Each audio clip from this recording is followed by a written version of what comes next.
Welcome everyone to Dead Talk Live, and tonight we are joined by Deborah Voorhees, director, writer, and actor, producer, and well, you wear all hats. Deborah, thank you so much for being our guest. How are you doing tonight? I'm terrific. Thank you so much for having me. Oh, it is my pleasure, and I'm really looking forward. I've been looking forward to talking to you since we booked you. And let's just start off. Let's go back to 1985. Okay, let's go back to Okay. Friday the 13th, The New Beginning. Tell us how you came into the universe of Jason. Was it an Well, audition? Did you seek out the role? no, it was an audition. I had an agent, and what they do is the studios will send over sides. And that's, the portion of the script Hmm. that would be for a certain actor to read from. And they are kind of given a description of what they wanted. And my agent felt like I was right for the role of Tina. So that's the only one I ever read for. Hmm. And yeah, I went in. It was a huge catacall. I mean, tons and tons and tons of people lined up. And to get the role was pretty special. So let me ask you this: going into the audition, were Mhm. you aware? Were you a fan of the Friday the 13th franchise? I had seen the first one and liked it very much. And so initially, though, we didn't know that it was Friday the 13th. Ah, It was called I really repetition or something like that, yeah. They something always close in give there. these projects to keep them secret, some kind of Right. They code don't want name. everybody to, yeah, exactly. They don't want everybody to know exactly what's going on. And and I can see why they would want to kind of keep it a secret for a little while that it was a Friday the 13th film. Now, by my third audition, I first auditioned, I went to the casting director, then I went and auditioned for the director, and then I auditioned for the producer. Though the producer was more of an introduction, he still Hmm. had me read for him, but the director decided that Yeah. he wanted me at that point. So, but yeah, talk about an honor. I'm just thrilled to be a part of this series. Now, since you've been in the movie, seen the movie, you have obviously become a huge Friday the 13th fan. Is that pretty accurate? Yes, Now, Friday the 13th, Part 5, A New I Beginning. am. We're frozen. There Uh, we go. okay, I can see you. We can see you. Now, Friday the 13th, Part 5 is Mhm. where Jason is not the killer. Okay, they Right. tried to go a different route. It was something different in the Friday the 13th franchise where they gave it a plot twist, and it ended up being a Right. paramedic whose son died in Camp Crystal Lake, and he Right. decided to take on the persona of Jason Voorhees to avenge the death of his son. So when you got the role, Right. uh, did they give you the whole script right up front? Did you broke up for a minute there? Did you ask me if I Oh, knew about the ending, no, the no, twist at the end? no. I asked you when you got the role, did you get access immediately to the whole script, or did they give you like Yeah. only your parts? No, only my part. That's typical, particularly when you have a kind of a whodunit situation where everybody, you don't want everybody to know your ending. But it happens a lot on other types of films too. If you are not, one of the lead roles, you usually don't get a full script. And sometimes even lead roles don't get the ending because the twist, they're keeping it so tightly Yeah. under wraps. So when you did book the role, did you go back and watch? You said you already watched the first one. When you booked the role for Tina, did you go back and watch two through four? I'm actually not at that time. I did it later. At that moment, I really just kind of wanted to be in my character. When when I get in front of a camera, I kind of make the world go away. Mm-hmm. I try not to see anybody around me, because if you do, you end up having that look like somebody's over there paying attention to you, and you don't want that look on your eyes. Yeah. That how if you're ever talking to somebody and you feel self-conscious because you feel like somebody's watching you, and so you have to get them to leave. They have to go away. So Yeah. I close myself completely off and don't hear anything but my director. That's a great way of approaching it. It brings like a lot of authenticity to the role that you are playing. So let's fast Right. forward now. You film the movie comes out, you start to become a fan of the franchise. I always say to my audience that history judges a movie and where it sits. Not the critics when the movie first comes out. Time will put it in its place. You, Right. as a huge fan of the Friday the 13th series right now, looking back on A New Beginning, the one that you were in, how do you feel about where that movie sits in the franchise? Honestly, I think that it's more true to the original, because the original was a whodunit, Mm-hmm. who's doing the killing, and they are both about bereaved parents who are responding irrationally and slaughtering those who really didn't have anything to do with the death of their kids. Exactly. So to me, it's more true to the original. Um, No, I was going to say, I never really thought about it like that, but you're 100% spot on. In the first one, we have Jason's mom, Pamela, and then fast forward to part five, it's another parent who's avenging the death of his son. You think that was done purposely? I don't know.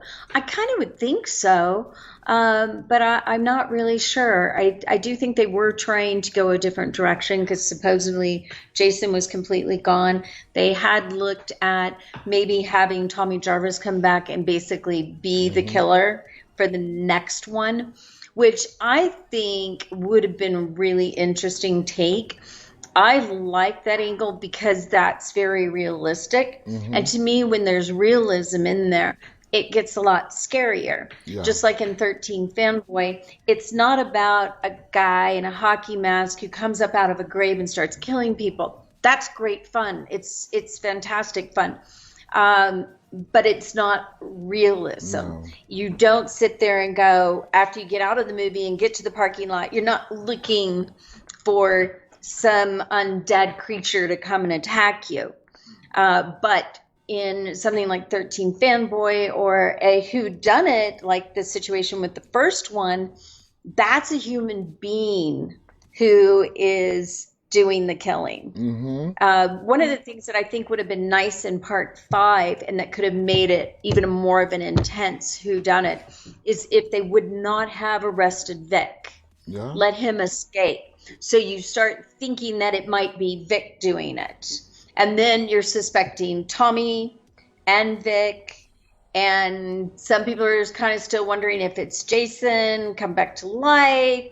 And then you've got a really solid whodunit. Absolutely. That's about the only thing that I think was a real miss, other than when my boyfriend in the film, when they do the his kill, I felt like the one thing that was really missing was a really loud sound of crushing bones. Yeah. I never, yeah, you're absolutely right. One of our prior guests, Tom Savini, he had a big role in the original Friday the 13th. He's actually the one who gave us a glimpse of young Jason coming out of the lake. And they brought him Right. back for part four, the final chapter. And the way he explained it is they told him, we want to bring you back to kill Jason. And that's why part four is called the final chapter. They Hmm. wanted it to be the final chapter, but it's Hollywood and money rules Right. the day. It was a big success. So they decided to go a different route with part five. Right. Bring in a different killer, and it was really good. It was really good, but apparently the diehard Jason fans from two, three, and four were not satisfied because it wasn't Jason. Okay, Right. so that Right. forced. I honestly didn't see much of that. I know that Tom Morga and Dick Wien and Melanie did hear from some fans, but I really didn't even know that there was a controversy about it for till several years later, Mm-hmm. because I did attend the premiere, but after the movie was out, I wanted to see the movie with the general crowd. And that general crowd, I felt like, would give me a better representation of how fans are going to be reacting. So I went and sat in the very back corner and just sat there and watched. And I'm telling you, I did not see a single negative No, reaction. I sat there and just kind of hung in the crowd, listening afterwards. People loved it. it was They loved it. it's a So great there were movie. tons of people who loved it. It made tons of money. There was a segment of some really die-hard ones that had a problem with it. But I'll tell you what, most of them today no longer do. No. Or at least that's my personal belief based on the number of fans who come to me and tell me it's now their favorite or one of their favorites. And, that they even gone to so far as to say, I was one of those guys. It was so silly because when I went back and looked at it, it's a great slasher with some of the best kills in the entire franchise. And it's Absolutely. true. It is. Absolutely. And it's a great movie. Uh, and I don't agree, like you just said. People were just disappointed because it wasn't Jason. And for me, that's nonsense. It doesn't make sense. And that sort of Right. forced the studio, when it did come out, when the time did come to do part six, well, we got to bring Jason back. Now, how do you bring a guy back Right. who got a machete halfway through his skull? You know? That's the great thing about movies. They can make anything happen. So they went the old Frankenstein route, They brought Tommy Right. Jarvis back, suffering from severe PTSD, going to the cemetery to make sure that Jason, for some reason, he thinks that he's going to come back, but yet he ends up being the one that brings him back. Through that whole lightning rod, Frankenstein monster. And Tom Right. Matthews, who played Tommy Jarvis in part six, was also a guest of ours. And it was great to Mhm. hear him speak on just how much fun they had on the set and that opening sequence. Even though it really pushes the boundaries of suspension of disbelief, it was a Right. fun sequence of events to watch. So tell us, Absolutely. Deborah, at which point did you actually become like a hardcore Friday the 13th fan? Probably meeting the fans, because the Friday the 13th fans and horror fans in general are really amazing. Yeah. They, how can you not get tied up in their excitement? You know, Initially they were like, okay, you got to look at this one. You've got to see this one. Because then I saw a couple and then I saw three or four and they're going, oh, no, no, no, you missed this one. You got to go see this one now. And so they really brought that and seeing their enthusiasm. And, there is something absolutely brilliant about this series. Who would guess that this series would appeal to so many kids, even today, 9, 10-year olds? They all know Friday the 13th. Oh, yeah. They know exactly what the series is about. So there's all these new fans coming through. Who would have thought? I mean, every single Friday the 13th was panned by every single critic out there. Did anybody ever say anything nice? Not until horror fans started writing and doing reviews of their own, Mm-hmm. right? In the day And when the internet came along. right. And so what happened? Okay. Uh, what were your thoughts on general horror before you took on the role of Tina? Where not just Friday the 13th, but horror in general before you took on the Right. role of Tina? Were you a fan? Were you just indifferent to it? Explain that to us. The ones that I liked the most, I really liked like the Universal monsters. I'm a huge Frankenstein. I love Frankenstein. And I also, the Bad Seed. was one of my Mm, that's favorites. a great And one. that's a lot of people don't remember that one because that was from the 50s. Yeah. And there's something about a blonde haired, pigtailed little girl who's a serial killer that's just too much fun for words. Yeah. And then ghost stories. I love ghost stories. After seeing The Exorcist alone at 12 and being scarred and unable to sleep for about 2 weeks, then I was like, okay, I'm not watching scary movies alone. If I watch a scary movie, one, it's either got to be during the day or somebody is sitting there and they are holding my hand, and then we are going to watch something comedy afterward. But I still really enjoyed them. It was like one of those things where I'm like, I was the one like this, you know. But that's the fun part. Isn't that the fun part It of scary is. It movies? is, and that's what Is draw. being genuinely scared. Yeah, you said you were 12 when you saw The Exorcist. I was around 12 when I saw Friday the 13th Part 5. Uh, And how was it scary to you or was it fun for you at that well, time? considering that the first horror movie that I saw, I was about 5, I was pretty desensitized by the time 12 came along. I mean, Friday the 13th Part 5 came along, to where even at the age of 12, you know, I, I knew that this was make believe, and I just enjoyed it for what it was, as entertainment, Right. and just loved the genre, and that's why I'm a lifelong horror fan. And and you're right about the fans. There are no better fans in the film or TV industry than horror fans. I mean, You're absolutely right. I absolutely agree. yeah, unmatched, unmatched. So now, fast forward to now, would you call yourself a huge horror fan Yes, definitely. of all, like, Absolutely. spanning all the subgenres of horror, or do you still Really? like Yes. slasher? I would say my favorite are creature features and ghost stories. Because Yes. creature features are just fun. And one day I want to do a Frankenstein movie, direct it. And then ghost stories, those always scare me Paranormal, me because you too. can't prove it. Yep. You can't prove if it's real or not. I was watching a really scary ghost story, and we have this little dog, and well, she's not really that little. She's quite big, actually, but she looks over at a corner of the house, up, like at eye level of what a human, like if a human was standing there, but nobody was there, Yeah. and she starts growling, and I tell her to stop. And I'm not talking about like a little growl or anything. She's, "Arr, arr, arr." I mean, really loud and continuous, and kept on and kept on. And I'm like, "Don't! This is not the time. I'm freaking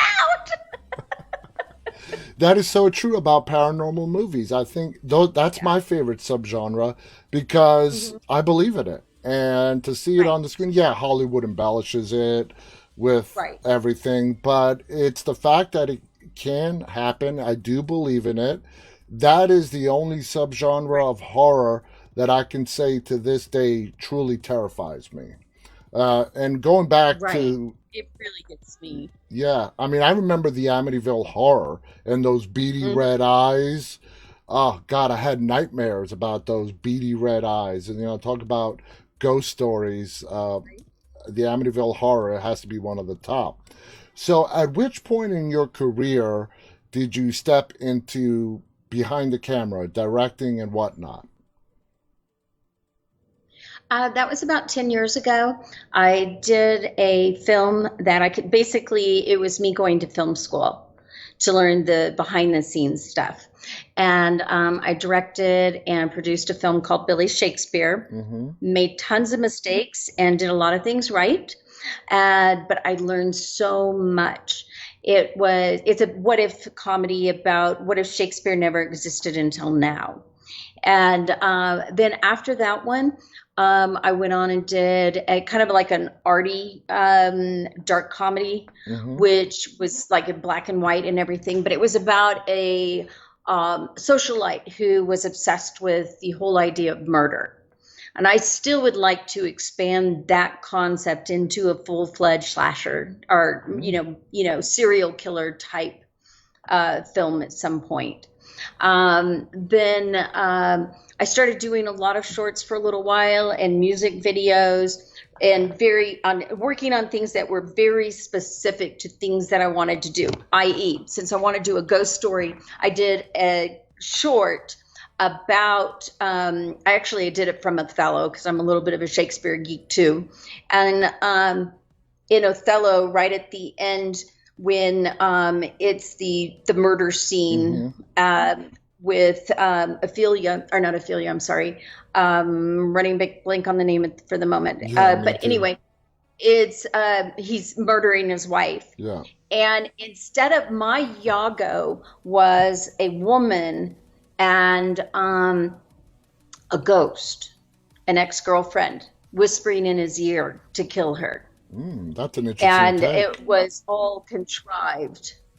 And so, but part of the reason I wanted to do it was I needed to experiment with putting a green screen and working somebody where I have the actors over here doing one thing, but then I have to take my ghost over here and she's interacting with them. And so I needed then to cut it in. And there are times like she touches them. And so I had to figure out how to make all of that work. And it ended up working really well. And it got into some, film type festivals. And in fact, it was over in England and played over there. And I had a music video that played at the Kenneth Branagh Shakespeare Film Festival there.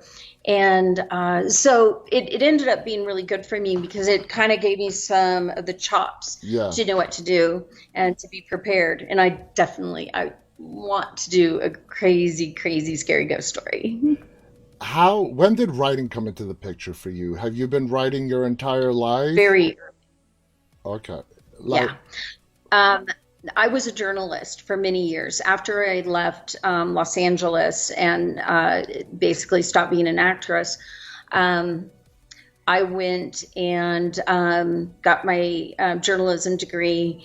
And so I was writing. And then I was writing before that. I started writing screenplays very early on. Most of them were the first early ones were pretty terrible, which they should be. That's when you know you're learning something, and then you keep going. I kept writing. And so Billy Shakespeare was one I wrote. And then so was, obviously 13 Fanboy as well. All right, so. Let's get to 13 Fanboy now, okay? It's now, guys, our viewers out there watching, 13 Fanboy is a movie that Deborah wrote, directed. Did you play a producing role in it as well? I did. I was a co-producer with Joel Paul Reisig, and he was also my writing partner. So I was a co-writer on it. So before we get into that, tell our audience when and where it's coming out. October 22nd, this Friday. This Friday. And it's going to be in select theaters around the U.S., and on about every major VOD platform out there. So what I would do is the best thing to do is go to 13fanboy.com, click on the section that says now playing, and it will show you all the theaters. And just to give you an idea, we have Chicago, Minneapolis, New Orleans. We have Lexington, Kentucky, places in LA. And that's where we're going to be having some premieres this weekend. We've got 3 special showings in LA out that way, and then Phoenix, Tucson, and several other places. And we'll also be doing some showings in London, and I'll be there in November to do some promotional events there. Nice. I want to thank you and your team for sending us that screener link to Fanboy. What we did for the first time in our history with my team is there was about 4 or 5 of us, and we held a watch party. So cool. We're spread out across the country, and there was a group of us that watched 13 Fanboy together. We loved it. I mean, the movie is phenomenal. The idea, the concept, bringing back the actors from all, the various prior Friday the 13th Hmm. movie and coming up with this unique idea on how to put it together. Let's start from the beginning. How did the concept of 13 Fanboy come to you as a writer? Well, I was actually talking with my producing partner, Joe Paul Reisig, and he, um, are we frozen again? I think we're No, frozen again. no, I could see Oh, you. okay. Okay. You can still hear me? Yeah, Okay, it's just my computer then. yeah. Okay, so Joel was asking me about horror convention and horror fans and wanted to know, are they scary? And I said, no, not at all. He said, well, has anything scary happened at a horror convention? I was like, no, no, not at all. In fact, quite the opposite. I mean, horror fans are just fantastic and easy to talk with, and they're just a bunch of grown-up kids, having fun and playing dress up like for Halloween. And he said, well, has anything ever happened that was kind of creepy? I said, well, yeah, there were a couple things. And but not at horror conventions. One of them came over as a message on Messenger, and it basically said, um, wouldn't it be cool if you died in real life like you did in Friday the 13th? No, that would not be cool at all. I like horror movies because they're make believe, they're Yeah, pretend. I'm I don't with want you. anything to do with that stuff in real life. And so I blocked that person. Nothing came of it. As far as I know, I have never had contact with that person again. If I did, they were very quiet about it. It was them and probably felt embarrassed that they did Yeah. it. Then it was actually only about 2 or 3 weeks later um, that I'm sitting at my desk late at night. I have French doors, so it's completely dark out there. And I live out kind of in the middle of nowhere, and it's just kind of forest and trees and grass and stuff out there. And I have one single light, and I'm writing, and my phone beeps. I check it. The first thing it says is, I'm watching you. God. Where I was sitting at that moment, that was very possible. And then I got a series of another 3 texts, and basically the person was claiming, pretending to be Jason, and basically saying he was there to kill me. And so that freaked me out. Yeah, no And kidding. I blocked that person. Luckily, as far as I know, I've never heard from that person again. It may have been just somebody completely innocent just trying to play a practical joke, but it really wasn't funny to me Yeah, at but all. how would they get your And number? that's the part that bothered me the most. Hmm. The Facebook part would have been disturbing, but not at the level of the phone, my personal Exactly. phone. Exactly. And so I blocked him though, and as far as I know, nothing has ever, I haven't had contact with that person. And once again, if I have, they're probably very embarrassed and never wanted to own up that that was them. But, you know, that's when Joel said, that's our movie. And I'm like, no, no, no, no, no, no, no. That's not our movie. Our movie, I'm thinking monster that's not real. This is way too realistic, Yeah. and this is way too scary. And but after about 4 or 5 nights of really realizing that the whole concept was so frightening, that I was like, yeah, this is actually our movie. Hmm. And so, yeah, there we went. And how difficult? Okay, so you got this idea, you wrote the screenplay. Now comes trying to, the hard part, trying to get Right. financing, getting the cast together. Let's start with the cast. Uh, did you personally reach out to former Friday the 13th cast members? Or did you I have somebody did. else do it? But Joel did some, and I did some. I talked to some people at some conventions and things, and I wasn't just asking them to play a character in a movie where there is a stalker. I was asking them to play themselves Exactly. as former Friday the 13th, or as Dee Wallace, a former Halloween actress, playing themselves being stalked.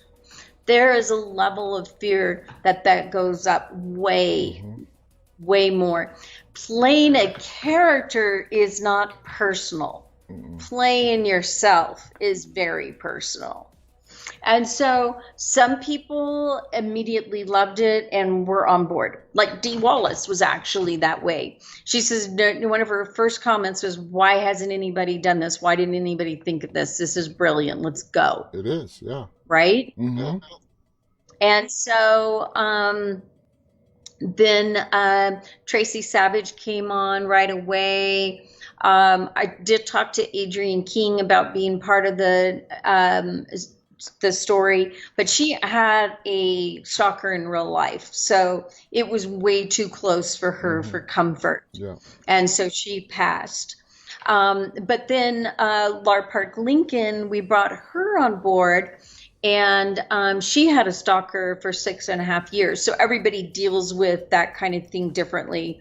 For her, it was kind of tackling it head on, and for Adrienne, it was like just, not to go to that place. Both are perfectly valid ways of handling it, and I respect both choices. And I got to interrupt you. A lot of our viewers and people out there don't understand that there are a lot of people out in the world who have a hard time separating character from actor.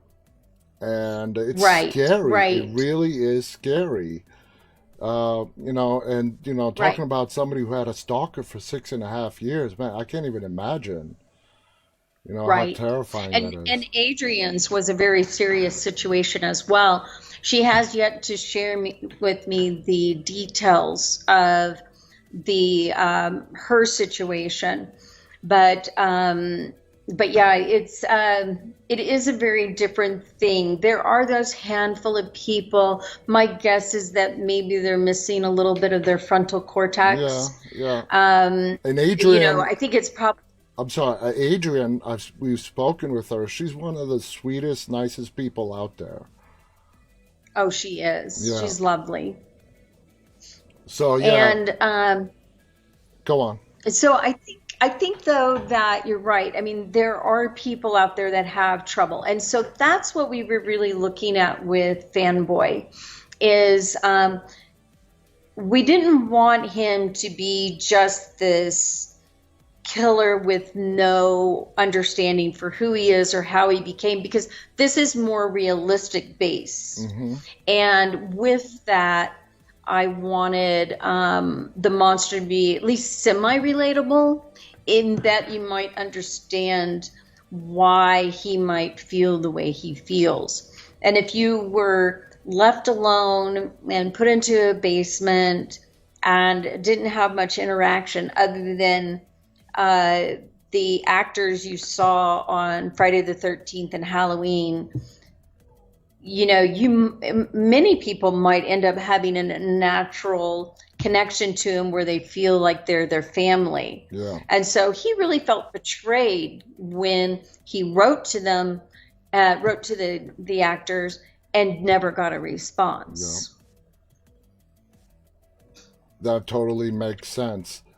So gathering up the he calls them by their character name. Oh yeah. He doesn't call them by their personal name. Yeah, and I got to tell you that twist at the end, there's a twist and then there's another twist, was brilliant on how it's done. And we'll leave that at that and let the viewers watch it for themselves. So you got the cast, you got everybody together. What was it like being behind the camera and directing Dee Wallace and all these other former actors, characters from the Friday the 13th franchise? It was wonderful. That is my favorite job by far. I've done many things through my life. I've even taught British literature and things, and there is nothing that I love more than directing. It is because it's like you're a conductor Mm-hmm. and you're keeping everybody doing the things that they need. And it's like, you need this, go here, do this, this light needs this. And you're explaining, no, I want more of this mood. No, we need some more fog. We need, and you're just, so it's like being a conductor, and I love it. It's So, brilliant. how difficult, when you got the script done, was it during the writing that you had to pitch it to production studios, eventually distributors? How difficult was it to find somebody to pick this project up? Well, I didn't even go that route, and I wouldn't recommend it for any filmmaker. Okay. Do it yourself, handle it yourself. So I had already met Joel Paul Reisig, and he has a workshop called Be Your Own Hollywood. And in reality, you can write scripts on spec all day long, and more than likely they will never be picked up. Yeah. Because frankly, when you have a production company, you usually are writing stuff yourself, or you have a partner who's doing the writing. And so why would you go to somebody else? And somebody else may send you something, but in all likelihood, it's not exactly what you're looking for. Mm-hmm. But you can write exactly what you're looking for, right? Mm-hmm. And so I highly recommend anybody who has it, first thing to do, besides get your chops up, start doing a bunch of shorts. If you're on the technical end, Mm-hmm. do some shorts and learn how to use the equipment and work the equipment and understand the ins and outs of making a film. And then take that baby that you really want to see done and do it. But before you do, make sure you understand the roles of the producer and what you have to do to actually get it picked up. The big thing is to get it picked up by distributor. Yeah. And getting it into the right places and the right advertising in order to get it seen. And Now, he puts out step by step what to do. And you can literally go to BeYourOwnHollywood.com and watch the several hour videos on how to. And it will literally, you'll walk out of there and going, oh my gosh, I've just been given the magic formula. yeah, a lot of people. That's how I felt. A lot of people think that making a movie is only for the rich and famous, and that's just completely not true. Now, speaking of finances, was this movie self-financed, or did you get investors? How did that work out? The several different things. One, we did do an Indiegogo. A Mm-hmm. lot of that was because I really wanted to involve the fans in it as much as possible. But while we went more than doubled what we were asking for, we still, in order to make this film the way we wanted to make it, we had to raise more money. Yeah.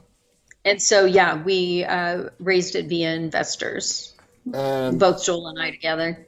that's awesome. Now, did you go the film festival route to pick up a distributor, or did somebody come in during production and picked it up for distribution? Well, Joel had a lot of experience already. He had like 24 or 25 films out that he's gotten distribution for. And so that's where he really took the lead and started going around and pitching it to different people. Honestly, we did not have a problem as far as people not willing to accept it. Mm-hmm. In fact, we had a lot of people who were interested, a lot of distributors who were interested. And why? Because we followed that Be Your Own Hollywood model. And you have to have name actors. Yeah. You have to have a story that really appeals to people. And there's a whole list of the things you need to do to make it happen. And so we really didn't have those issues. We decided to go with a group called BMG Global, who Yeah. was just opening up another branch called Desktop Entertainment. And that was going to be their kind of genre for them, and horror films. And so we're their tent pole that they're starting with. course, they had all the right connections with all the VOD platforms and that sort of thing, and they brought in somebody to help with theatrical. We had to make a big decision on whether we were going to go. Initially, we had planned on going theatrical for at least 2 weeks, and then opening up in VOD. Hmm. But a large company that is called In Demand, and it includes like Charter and Cox and some of the really big pay-per-view stuff. Yeah. They demand a day and date release. And given that we were just when we were making this decision, we had the variant coming with COVID. We were a little worried some theaters might shut down again. And but you have to have it in theaters at the same time. Yeah. Um, but you don't have to have that many cities, but you have to have of the top 12 markets, you need to have 10 of the major cities. Now, why is it? And I'm sorry to interrupt you there for a second. Why is it that you need to have those markets? that's what they require. I think Okay. part of it is because they like to be able to say in currently in theaters Yeah. on it. And but they have 90 million customers. And for us to be at the top where we'd be recommended, because they love the concept, they loved everything about it. But you do for to be in the recommended area, which is crucial. Because Hmm. if you're not in the recommended area, how are you going to get noticed? Exactly. It's not that easy because then you're just a pebble in this whole big area of sand. Yeah. So that's why we made that decision, which meant we weren't going to have as many theaters, walk-in theaters as we would have liked. But I think by far, given COVID and all of the things about us, it made more sense to do it this way. Yes, yes. Now, when it comes to marketing, I gotta point this out. I have not seen that much marketing out there in regards to 13 Fanboy. Is that Mhm. just budgetary constraints? Well, Because, I mean, as far as marketing goes, I mean, we've had tons of presence like on social media and within the horror community, podcasters and mhm, that sort of thing. We will be having advertising, but it will be very direct advertising for like specific areas for live walk-in theaters for specific, where the film is playing, and then very specifically on the VOD yeah. platforms, like with Vudu and some of the others. Vudu is very, believe it or not, is very big on horror. Oh, I love And Voodoo. I love yeah, Voodoo. yeah, they're very big on horror, and so that's one of our platforms. We also have Xbox and iTunes and Amazon, Hmm. and it's a pretty long list. It's all if you go and look, it's all on 13fanboy.com. Yeah, and those are all very important. But Mm-hmm. here's what I think is going to happen. The movie Mm-hmm. is so great, it's going to come out on video on demand and to select theaters across the country this Friday. But then the important part, recommendations. People are going to recommend it to their friends. They're going to see a lot of the characters that they came to know and like and love in prior Friday the 13th movies. The Right. hardcore horror fans are going to tell their friends, and their friends are going to tell other friends. Word of mouth, there's nothing that can replace word of mouth advertising, you You're know? right, especially in the horror community. Hmm. It's going to spread like wildfire, and I really would be very surprised if this movie's not a big hit because Thank you. the concept is brilliant. Bringing together the cast was brilliant. I love the fact that you brought C.J. Graham, who Hmm. played Jason in just one movie. He played Jason in Friday the 13th, Part 6, and Right. you brought him back. I got to meet Hmm. CJ at a convention this past May. Wonderful man, great to talk to. Uh, now D Wall, as far as like picking the star of the movie, how did you get to picking D Wallace? Hmm. She's huge. She's a brilliant actress.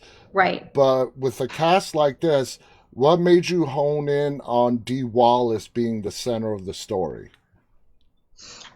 Initially, when Joel and I were first talking, I was wanting to mix up Halloween and Friday the 13th. So we were pulling from both franchises. Mm-hmm. And he really wanted to stick to Friday the 13th. Yeah.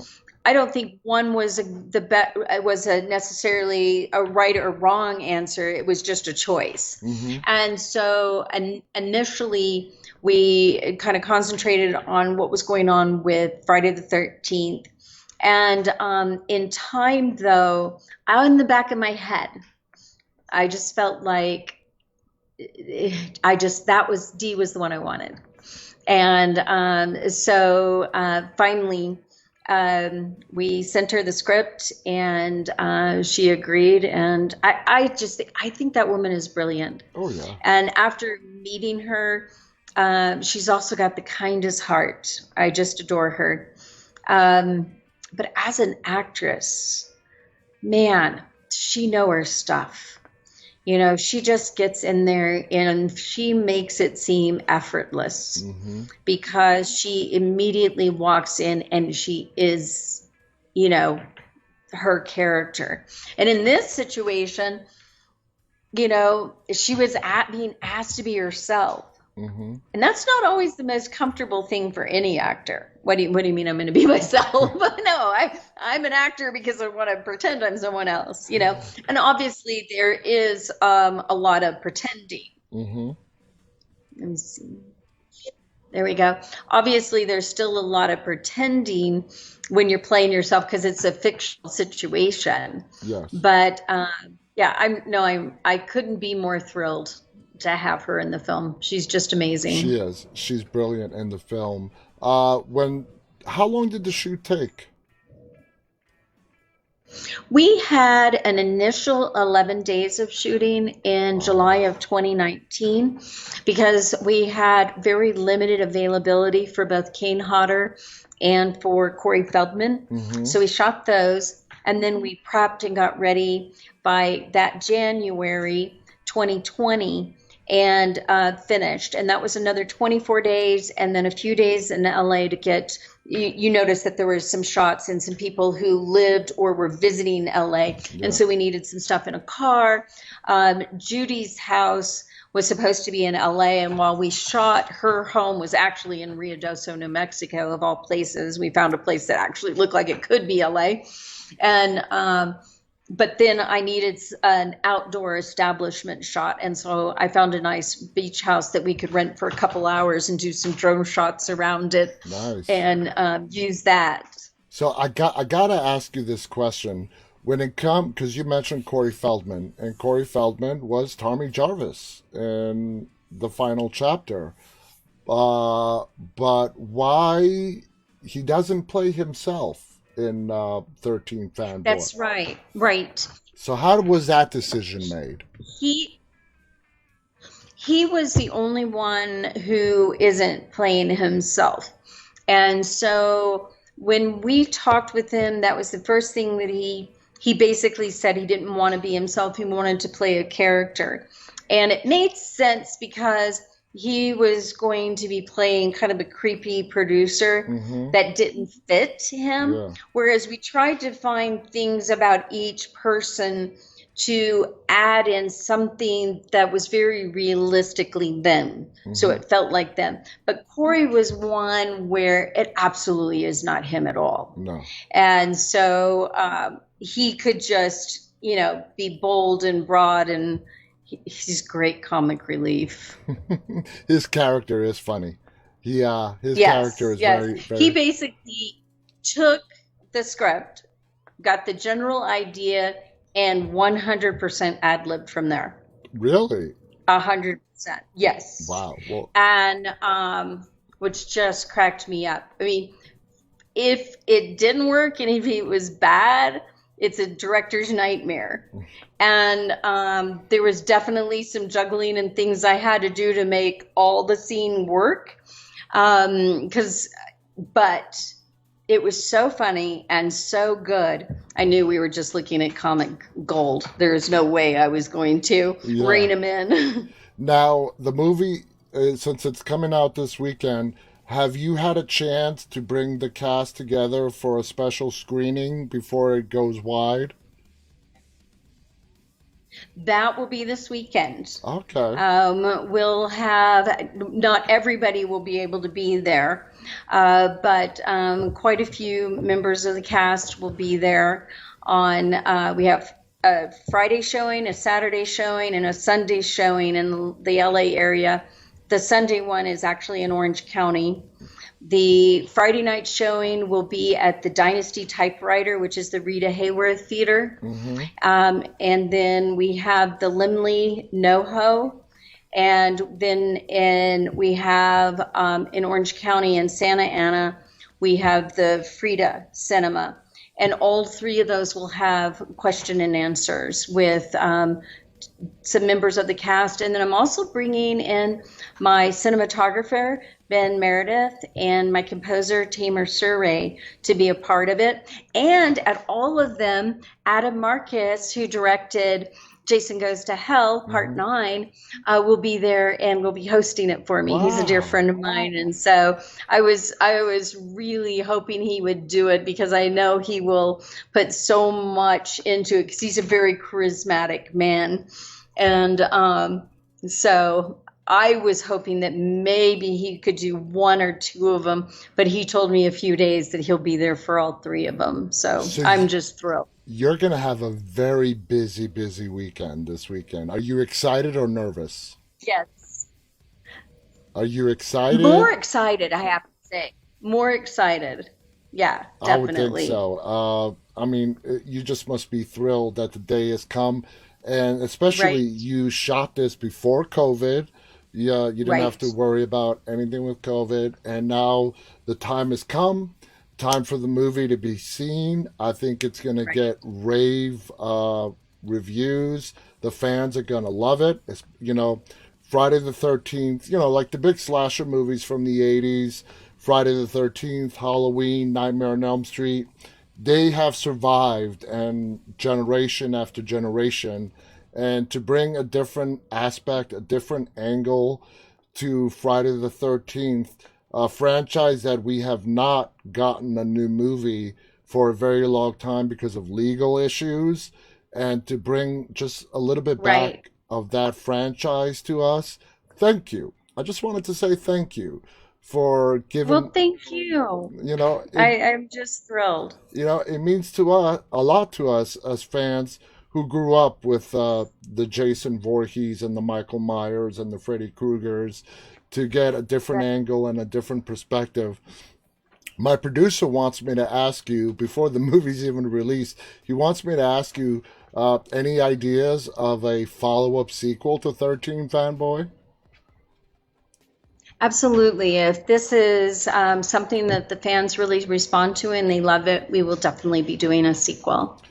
Okay, so I got to Absolutely. expand on that question just a little bit more. This is my own curiosity.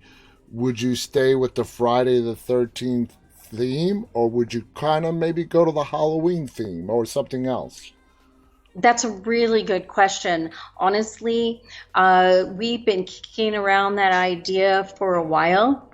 I have an idea of what I would like to do, but I'm also open to some more. I think that it's possible we could go with a different series. I don't know yet. Um, it's definitely going to be an Yeah, interesting ride to figure it out. and we're pretty much We'll see how the fans respond. yeah, yeah, we're pretty much out of time, but I They're gotta the most important to me. exactly, exactly. Not the critics.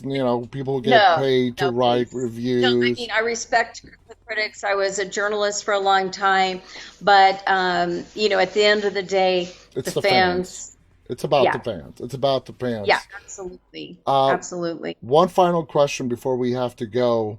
Uh, Hmm. because this is not a Friday the 13th movie, but you are using like the actors and sort of character names, Did you have to get any kind of approval from the franchise, the people who own the rights to Friday the 13th, to do this? Well, our lawyer, Larry Zerner. Zimmerman. Wait, no, Zerner. Turner. Thank you. Yes, Larry Zerner was also a guest of he ours. exactly. He, of course, he was in the film too. We actually have more connections with Friday the 13th because Ari Lehman, we have one of his songs in, and we have one of Tommy McLaughlin's songs in it too, Yeah. and both, of course, part of the franchise. And sorry, my brain. I've been doing this a lot today, Yeah. so my brain just froze on me for a second. I get you. But anyway, no, we vetted it through the lawyers and everything, and we're good. What we couldn't do is to put the characters in the film, but we can. They are playing themselves, and so as themselves, they were in the movie. And that's Yeah. perfectly okay to say. That's not a They problem. can We can say reference their, Friday the yeah, they can, 13th. Yes, we okay. can reference it. We can't, what we couldn't do, like in the horror convention with the banners, we wanted to be able to use images from Friday the 13th. They would not give us the rights to do that. So we couldn't have, like, I couldn't go on there playing the role of Tina, Yeah, yeah, I totally get that. I totally get that. And but I can be Deborah Voorhees, who played Tina in the movie. yes, okay, and that makes perfect sense from a legal standpoint. But I had to ask you because, with entertainment, legal rights, I mean, talk about Right. headaches and you do. Anyway, Deborah, we're out of time. This hour just flew. Thank you so much. Guys, check out the movie this weekend. It's called 13 Fanboy. You won't regret it. It's a great movie. If you're a horror fan, even if you're not a diehard horror fan, you're going to love this movie. Especially if you're a fan of the Friday the 13th franchise, you can absolutely love this movie. Deborah, you did a brilliant job writing and directing this. I mean Thank that you. with all my heart. We enjoyed it. That watch party that I held with my team to watch it, we all loved it. Thank you so much. Like I said, the movie's going to do great. I have no doubt, especially once word of mouth starts spreading about it, it's going to take off. And I wish you nothing but the best of success with this movie. And I hope we get to see a sequel of some sorts. Uh, Me too. I really John, do. it has been an absolute pleasure. Thank you so much. Pleasure is all mine. Thank you to our viewers for tuning in tonight. We have a nice audience. We have a nice big audience tonight. So, people, Friday the 13th fans, they're out there. They're out there and they're craving You're the more. best. Exactly. Thank you to Deborah. Thank you to our viewers. Till next time, guys, on behalf of Deborah and myself, stay safe and stay walking. Good night.